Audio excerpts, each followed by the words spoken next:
Architecture is important because it speaks many different languages, from the way humans connect with space, how technology innovates design, right through to how science interrogates nature.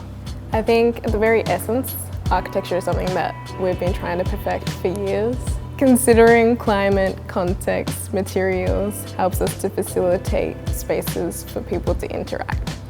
When I heard Swinburne was starting an architecture program within the School of Design, I was excited to become one of the first pioneering architecture students. There's a particular culture here. Everyone promotes collaboration. As part of an internship, we worked on the Fab Pod II, which is a lightweight, acoustically engineered meeting room. I was personally responsible for developing the 3D rendering environment, helping with the CNCing of components. With equipment such as the Trotec laser cutters, the KUKA robots, CNC machines, the Protolab enables physical prototyping and construction for almost any design project. We also had the ability to design and construct a prototype at Oricon's head office, which allowed regular meetings with our client. So the students gained knowledge of not just designing but also making a built work.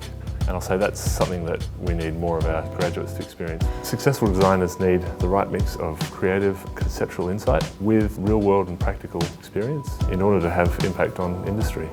So Chan, our studio leaders, provided all the support we've needed throughout the course, as well as throwing many different opportunities that could benefit our experience. It is really different when you draw something and then actually transform that into something physical.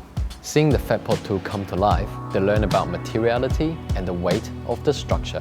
When a design exists in a digital space, the boundaries are unlimited, but you have to think about the practicality, and a project like this allows students to do that. It's always been a dream of mine to eventually become a practicing architect.